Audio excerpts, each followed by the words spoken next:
অনেক তো দেশের মধ্যে তুলনামূলক ভিডিও দেখা হলো কোন দেশ বেশি উন্নত, বাট আজকের ভিডিওতে আমরা দেখব বাংলাদেশ ভার্সেস মিয়ানমার, বাট সাময়িক শক্তি কার বেশি, মানে যদি যুদ্ধ হয় তাহলে কে জিতবে বা কার শক্তি অনেকক্ষণ কে টিকে থাকতে পারবে যুদ্ধ ময়দানে, তো সেটাই আজকে আমরা এই ভিডিওতে দেখব। তো সেরকমই ভিডিও বাংলাদেশ ভার্সেস মিয়ানমার। তো চলো আজকে বাংলাদেশ ভার্সেস মিয়ানমারের ক্ষমতা দেখে আসি। চলো একদম।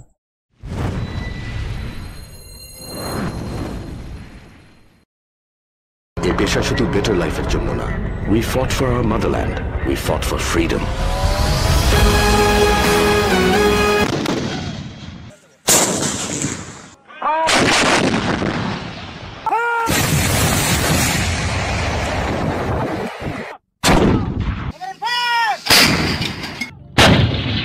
বন্ধুরা, মিয়ানমারের সাথে রোহিঙ্গা ইস্যু নিয়ে আমাদের ঝামেলা দীর্ঘদিনের, প্রায় 10 বছরের কাছাকাছি হয়ে গেলেও এখনও মিয়ানমার রোহিঙ্গাদের তাদের দেশে ফেরত নেয়নি। ফলে রোহিঙ্গা ইস্যু নিয়ে মিয়ানমারের সাথে আমাদের যে কোনো সময় যুদ্ধ লাগতে পারে। আবার যেহেতু মিয়ানমার আমাদের প্রতিবেশী দেশ, সেহেতু যুদ্ধের একটা সম্ভাবনা থেকেই থাকে। এছাড়াও বাংলাদেশের সেন্ট মার্টিন দ্বীপকে মিয়ানমার মাঝে মধ্যেই নিজেদের মানচিত্রে দেখিয়ে নিজেদের বলে দাবি করে, তাই মিয়ানমারের সাথে আমাদের যুদ্ধ লাগতেই পারে। তো বন্ধুরা, 2024 সালে এসে আমরা দেখব মিয়ানমার নাকি বাংলাদেশ সামরিক শক্তিতে কে এগিয়ে আছে এবং যুদ্ধ হলে কার জেতার সম্ভাবনা বেশি থাকবে। আমরা প্রথমে মিয়ানমারের সামরিক শক্তি তুলে ধরব এবং পরবর্তীতে বাংলাদেশের সামরিক শক্তি তুলে ধরব এবং সর্বশেষে এই দুই দেশের সামরিক শক্তির বিশ্লেষণ করব। মিয়ানমার গ্লোবাল ফায়ার পাওয়ার 2024-এর তথ্য অনুযায়ী মিয়ানমার বর্তমান পৃথিবীর 35তম শক্তিশালী দেশ এবং 2024 সালে এসে মিয়ানমারের সামরিক বাজেট মাত্র $2.7 বিলিয়ন এবং 2024 সালে এসে মিয়ানমারের হাতে টোটাল অ্যাক্টিভ সৈন্য রয়েছে 1,50,000 এবং রিজার্ভ রয়েছে আরও 20,000 এবং প্যারামিলিটারি রয়েছে 55,000। সব মিলিয়ে মিয়ানমারের মোট 2,25,000 সৈন্য রয়েছে। অর্থাৎ এই বছর মিয়ানমারের সেনাবাহিনীর সংখ্যা অনেক কমে গেছে, কারণ বর্তমানে মিয়ানমারের অভ্যন্তরে যুদ্ধ চলছে। মিয়ানমারের সেনাবাহিনীর সাথে সে দেশের সাধারণ নাগরিকদের যুদ্ধ চলছে এবং এ যুদ্ধে ধারণা করা হচ্ছে মিয়ানমার ভেঙে হয়তো প্রায় 3 থেকে 4টি নতুন রাষ্ট্র গঠন হতে পারে। তো সেটা যাই হোক না কেন, বর্তমানে মিয়ানমার সেনাবাহিনী এরকম কিছু জানা ছিল না তো। হ্যাঁ, মানে এই জিনিসটা তো একদম নতুন শুনলাম। মিয়ানমার তো খুব একটা বড় দেশ না, তো সেটা যদি নিজেদের মধ্যে নিজেরা ভাঙচুর করে ফেলে, মানে তারাই মানে ভেঙে চলে কটা দেশ তৈরি হবে। বুঝতে পারলাম না, এটা জানি না নতুন রাষ্ট্র গঠন হতে পারে। তো সেটা যাই হোক না কেন, বর্তমানে মিয়ানমার সেনাবাহিনীতে টোটাল যুদ্ধ ট্যাঙ্ক রয়েছে 705টি, আর্মড ভেহিকলস রয়েছে 8,139টি, সেলফ প্রোপেলড আর্টিলারি আছে 215টি এবং মিয়ানমার সেনাবাহিনীতে টাউড আর্টিলারি আছে 1,868টি এবং MLRS বা রকেট আর্টিলারি আছে 586টি। এই হলো মিয়ানমার সেনাবাহিনীর সামরিক শক্তি। এবার আমরা মিয়ানমার বিমান বাহিনী সম্পর্কে আপনাদেরকে জানাবো। বন্ধুরা, বিমান বাহিনীর দিক থেকে কিন্তু মিয়ানমার বাংলাদেশের চেয়ে অনেক গুণ এগিয়ে আছে, কারণ মিয়ানমার প্রতিনিয়ত নতুন নতুন সব অত্যাধুনিক যুদ্ধবিমান তাদের বহরে যুক্ত করছে। রাশিয়ার হাতে থাকা প্রায় সব ধরনের অত্যাধুনিক যুদ্ধবিমান রয়েছে মিয়ানমারের বহরে। 2024 সালে এসে মিয়ানমার বিমান বাহিনীতে টোটাল যুদ্ধবিমান রয়েছে 293টি, এর মধ্যে ফাইটার জেট রয়েছে 58টি এবং অ্যাটাক টাইপ যুদ্ধবিমান রয়েছে 26টি। এছাড়া ট্রান্সপোর্ট বা ফিক্সড উইং রয়েছে 31টি এবং টেইনার যুদ্ধবিমান রয়েছে আরও 93টি। স্পেশাল মিশন যুদ্ধবিমান আছে 5টি, হেলিকপ্টার রয়েছে 80টি এবং অ্যাটাক হেলিকপ্টার রয়েছে 9টি। এদিক থেকে কিন্তু মিয়ানমার এগিয়ে আছে, কারণ বাংলাদেশের হাতে কোনো অ্যাটাক হেলিকপ্টার নেই। বন্ধুরা, এবার আমরা মিয়ানমারের নৌবাহিনী সম্পর্কে আপনাদেরকে জানাবো। বন্ধুরা, মিয়ানমারের নৌবাহিনীও কিন্তু খুবই শক্তিশালী একটি নৌবাহিনী। বর্তমানে মিয়ানমার নৌবাহিনীতে টোটাল যুদ্ধজাহাজ রয়েছে 227টি, এর মধ্যে ফ্রিগেট রয়েছে 6টি, করভেট রয়েছে 3টি, সাবমেরিন রয়েছে 3টি, পেট্রোল ভেসেলস রয়েছে 124টি এবং মাইন ওয়ারফেয়ার রয়েছে আরও 2টি। সব কিছু মিলিয়ে বলা যায় যে মিয়ানমার নৌবাহিনী কিন্তু ভীষণ শক্তিশালী। বন্ধুরা, মিয়ানমার কিন্তু মাঝে মধ্যেই বাংলাদেশের আকাশসীমাও লঙ্ঘন করে এবং অনেক সময় মিয়ানমারের যুদ্ধ ট্যাঙ্কের শেল কিন্তু বাংলাদেশের ভিতরে এসে পড়ে, অর্থাৎ মিয়ানমার কিন্তু বারবার আমাদেরকে উস্কে দিচ্ছে। বন্ধুরা, এবার আমরা বাংলাদেশের সামরিক শক্তি সম্পর্কে জানব। বন্ধুরা, গ্লোবাল ফায়ার পাওয়ার 2024-এর তথ্য অনুযায়ী বর্তমানে বাংলাদেশ পৃথিবীর 37তম শক্তিশালী দেশ এবং বাংলাদেশ সামরিক শক্তিতে 3 ধাপ উন্নতি করেছে। গত বছর বাংলাদেশের অবস্থান ছিল 40তম, এবার 37তম অবস্থানে উঠে এসেছে বাংলাদেশ, যেটা বাংলাদেশ সামরিক বাহিনীর জন্য খুবই ভালো সংবাদ। এবং গত বছরের তুলনায় এই বছর বাংলাদেশের সামরিক বাহিনীর বাজেট অনেক বেশি বৃদ্ধি করা হয়েছে। যেখানে গত বছর বাংলাদেশের সামরিক বাজেট ছিল $3.8 বিলিয়ন, সেখানে 2024 সালে এসে বাংলাদেশের সামরিক বাজেট গিয়ে দাঁড়িয়েছে প্রায় $7 বিলিয়ন। অর্থাৎ বাংলাদেশ এইবার সামরিক বাজেট দ্বিগুণ বৃদ্ধি করেছে, যেটা আমাদের জন্য খুশির সংবাদ। বন্ধুরা, বাংলাদেশের সামরিক বাহিনী মূলত 3 ভাগে বিভক্ত: সেনাবাহিনী, নৌবাহিনী এবং বিমান বাহিনী।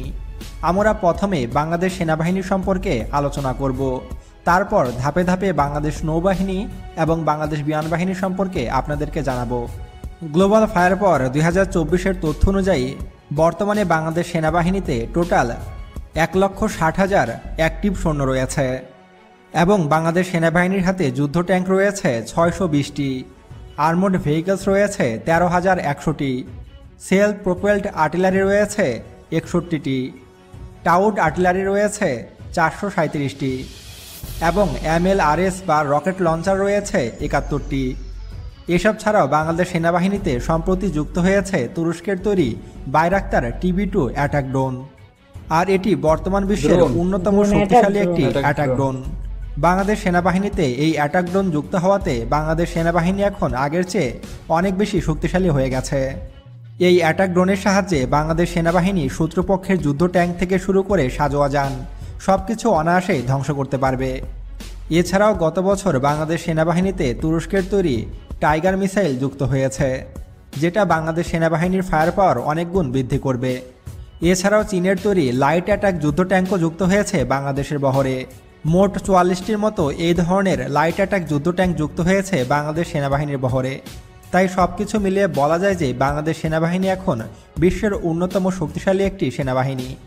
এসব ছাড়াও বাংলাদেশ সেনাবাহিনীতে গত বছর বেশ কয়েকটি ট্রান্সপোর্ট এয়ারক্রাফট যুক্ত হয়েছে, যার ফলে বাংলাদেশ সেনাবাহিনী খুব সহজেই এক স্থান থেকে অন্য স্থানে সৈন্য ও রসদ পরিবহন করতে পারবে। বন্ধুরা, এবার আমরা বাংলাদেশ বিমান বাহিনী সম্পর্কে জানব। 2024 সালের তথ্য অনুযায়ী বর্তমানে বাংলাদেশ বিমান বাহিনীতে টোটাল 216টি যুদ্ধবিমান রয়েছে। এর মধ্যে ফাইটার যুদ্ধবিমান রয়েছে 44টি, আর ফাইটার যুদ্ধবিমান হিসাবে বাংলাদেশ বিমান বাহিনীর কাছে রয়েছে 2 রকমের ফাইটার এয়ারক্রাফট। এগুলো হলো MiG-29 যুদ্ধবিমান 8টি এবং 36টি F-7 যুদ্ধবিমান। এবং বাংলাদেশ বিমান বাহিনীতে ট্রান্সপোর্ট এয়ারক্রাফট হিসাবে রয়েছে 16টি ট্রান্সপোর্ট এয়ারক্রাফট এবং প্রায় 87টি টেইনার এয়ারক্রাফট রয়েছে বাংলাদেশ বিমান বাহিনীর হাতে। বাংলাদেশ বিমান বাহিনীতে স্পেশাল মিশন যুদ্ধবিমান রয়েছে 4টি ও হেলিকপ্টার আছে 73টি। তবে বাংলাদেশ বিমান বাহিনীর কাছে কোনো অ্যাটাক হেলিকপ্টার নেই। হয়তো খুব দ্রুতই বাংলাদেশ বিমান বাহিনীতে অ্যাটাক হেলিকপ্টার যুক্ত হবে। তবে বাংলাদেশ বিমান বাহিনীর সবচেয়ে বড় অবাক করা বিষয় হলো যে গত বছর কিন্তু বাংলাদেশ বিমান বাহিনীতে নিজস্ব প্রযুক্তিতে তৈরি টেইনার যুদ্ধবিমান যুক্ত হয়েছে, যেটা সম্পূর্ণ বাংলাদেশের নিজস্ব প্রযুক্তিতে তৈরি। বাংলাদেশ বিমান বাহিনী এই টেইনার এয়ারক্রাফটের নাম দিয়েছে BBT-2। এটি মূলত বেসিক টেইনার এয়ারক্রাফট, তারপরও এই বিমানটি ছোটোখাটো আক্রমণেও সক্ষম। তবে বাংলাদেশ বিমান বাহিনীর উচিত খুব দ্রুত ফাইটার এয়ারক্রাফট ক্রয় করা, নয়তোবা মিয়ানমার ও ভারত থেকে বাংলাদেশ অনেক পিছিয়ে থাকবে। বন্ধুরা, এবার আমরা বাংলাদেশ নৌবাহিনী সম্পর্কে জানব। 2024 সালের তথ্য অনুযায়ী বাংলাদেশ নৌবাহিনী বর্তমান পৃথিবীর 30তম শক্তিশালী নৌবাহিনী। এই কারণে আমরা বাংলাদেশ নৌবাহিনীকে নিয়ে গর্ব করতেই পারি। বর্তমানে বাংলাদেশ নৌবাহিনীর হাতে টোটাল যুদ্ধজাহাজ রয়েছে 117টি, যা গত বছর ছিল 112টি। অর্থাৎ এই বছর বাংলাদেশ নৌবাহিনীতে নতুন 5টি যুদ্ধজাহাজ যুক্ত হয়েছে। বর্তমানে বাংলাদেশ নৌবাহিনীতে টোটাল ফ্রিগেট আছে 7টি, করভেট আছে 6টি এবং সাবমেরিন রয়েছে 2টি। 2024 সালে এসেও বাংলাদেশ নৌবাহিনীতে মাত্র 2টি সাবমেরিন রয়েছে, অর্থাৎ বাংলাদেশ নৌবাহিনীতে কোনো সাবমেরিন যুক্ত হয়নি। তাই বাংলাদেশ নৌবাহিনীর উচিত খুবই দ্রুত আরও 2টি সাবমেরিন ক্রয় করা। তবে খুশির খবর হলো যে বাংলাদেশ কিন্তু সাবমেরিন বেস তৈরি করছে, যেখানে কমপক্ষে 6টি সাবমেরিন রাখা যাবে। তার মানে খুবই দ্রুত আরও নতুন 4টি সাবমেরিন যুক্ত হতে পারে বাংলাদেশ নৌবাহিনীতে। সাবমেরিন ছাড়াও বাংলাদেশ নৌবাহিনীতে পেট্রোল ভেসেলস রয়েছে 55টি এবং মাইন ওয়ারফেয়ার রয়েছে 5টি। আপনাদেরকে জানিয়ে রাখি যে এই মাইন ওয়ারফেয়ারের কাজ হলো মূলত সমুদ্রে থাকা বিভিন্ন ধরনের মাইনের বিস্ফোরণ ঘটানো বা মাইন পরিষ্কার করা। এছাড়াও মাইন বিছানোতেও এই যুদ্ধজাহাজের প্রয়োজন পড়ে। আমাদের প্রতিবেশী দেশ ভারতের হাতে কিন্তু কোনো রকম মাইন ওয়ারফেয়ার যুদ্ধজাহাজ নেই এবং মিয়ানমারের হাতেও কিন্তু কোনো মাইন ওয়ারফেয়ার যুদ্ধজাহাজ নেই। দক্ষিণ এশিয়ার মধ্যে একমাত্র বাংলাদেশের হাতেই 5টি মাইন ওয়ারফেয়ার যুদ্ধজাহাজ রয়েছে। ফলে আমরা এই ক্ষেত্রে অনেক এগিয়ে আছি। বন্ধুরা, আপনাদেরকে জানিয়ে রাখি যে এসবের বাইরেও কিন্তু বাংলাদেশের আরও একটি বাহিনী রয়েছে, যেটি বিশ্বের কিন্তু 1 নম্বর। অর্থাৎ এত বড় বাহিনী পৃথিবীর আর কোনো দেশের কাছে নেই। বাংলাদেশের হাতে রয়েছে 68 লক্ষ প্যারামিলিটারি বাহিনী, যে বাহিনীর সদস্যরা কিন্তু সকল ধরনের অস্ত্র চালাতে সক্ষম। অর্থাৎ এই বাহিনীকে কিন্তু ভারত ও মিয়ানমার জমের মতোই ভয় পায়। বন্ধুরা, বাংলাদেশ সেনাবাহিনী, নৌবাহিনী এবং বিমান বাহিনী ছাড়াও কিন্তু বাংলাদেশের আরও বেশ কয়েকটি বাহিনী রয়েছে। তার মধ্যে উল্লেখযোগ্য বাহিনীগুলো হলো বাংলাদেশ বর্ডার গার্ড বাহিনী অর্থাৎ বিজিবি, যাদের কাজ হলো বাংলাদেশের বর্ডারের সুরক্ষা দেওয়া। এর সদস্য সংখ্যা কিন্তু মোটেও কম নয়, প্রায় 1 লক্ষ সদস্য আছে বিজিবির। যুদ্ধক্ষেত্রে কিন্তু এরাও গুরুত্বপূর্ণ ভূমিকা পালন করে। এছাড়া বাংলাদেশের আরও একটি শক্তিশালী বাহিনী হলো বাংলাদেশ পুলিশ। বাংলাদেশ পুলিশ সদস্য কিন্তু দিনকে দিন বেড়ে চলেছে। বর্তমানে প্রায় কয়েক লক্ষ পুলিশ সদস্য রয়েছে বাংলাদেশের হাতে, যারা কিন্তু মোটামুটি অস্ত্র চালাতে সক্ষম।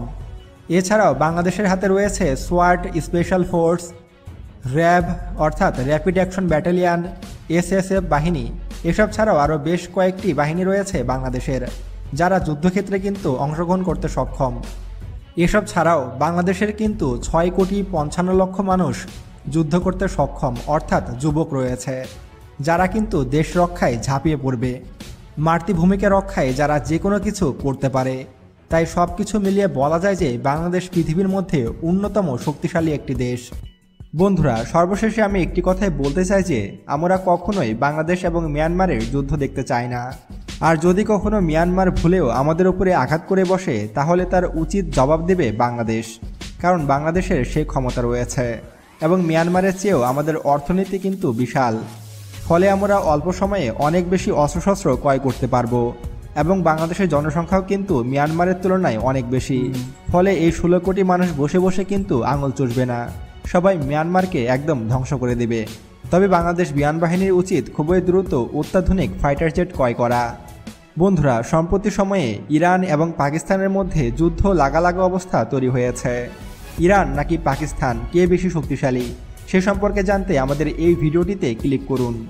তো আজকে এ পর্যন্তই, দেখা হচ্ছে পরবর্তী ভিডিওতে। আল্লাহ হাফেজ। খুব সুন্দর লাগলো, ইনফরমেশন পেলাম। অনেক কিছু বলেছে, মানে একদম ডিটেলসে বলার চেষ্টা করেছে, আর সত্যি ভালো লাগলো ভিডিওটা। দুটো দেশেরই সেনাবাহিনীর ব্যাপারে ডিটেলসে আলোচনা করেছে। কেউ কিছুতে এগিয়ে আছে, কেউ কিছুতে পিছিয়ে আছে, এরকম একটা বিষয় রয়েছে। দেখো সবার নৌবাহিনীতে যেমন হচ্ছে বাংলাদেশে ব্যাপারটা হচ্ছে, দেখো সব দেশের কাছে তাদের সেনাবাহিনী তাদের মতো করে গঠন করা হয়েছে, নিজেদের মতো করে রেডি করে রেখে যদি কোনো বিপদ হয়, যদি কোনো যুদ্ধ লাগতেই পারে, তো সেনাবাহিনী না থাকলে যুদ্ধ লাগার চান্স তো তখন বেড়ে যাবে। অবভিয়াসলি, তো যুদ্ধ যদি হয় তাহলে নিজেদের মতো করে প্রস্তুতি সবাই নিয়ে রেখেছে। এবার কেউ চায় না যুদ্ধ, কারণ যুদ্ধ হলে যে প্রথমত অনেক ক্ষতি, মানুষের তো ক্ষতি, একটা দেশের আর্থিক কাঠামো ভেঙে যায়। দুটো দেশেরই, যাদের সাথেই লড়াই হবে তাদেরই মানে দুপক্ষেরই অর্থনৈতিক কাঠামো পড়বে, প্লাস একটা মানুষদের অনেক ক্ষতি হয়ে যাবে, কারণ সাধারণ মানুষরা খুবই সাফার করবে বিষয়টা। তো যুদ্ধ কেউ চায় না, বাট হ্যাঁ তারপরেও সেনাবাহিনী সবসময় রেডি থাকে। তো যাই হোক, ভালো একটা ভিডিও ছিল, আমাদের খুব ভালো লাগলো একদম। আর তোমাদের কেমন লাগলো চাইছো কিনা সেটাও কমেন্টে জানিও। ভিডিওটা ভালো লাগলে লাইক শেয়ার অবশ্যই করো, কমেন্ট করতে ভুলো না। আর যারা নতুন প্লিজ সাবস্ক্রাইব করে দিও, প্রত্যেক ভিডিওতেই বলি, এই ভিডিওতেও বললাম। তো দেখা হচ্ছে নেক্সট ভিডিওতে, ততক্ষণের জন্য টাটা।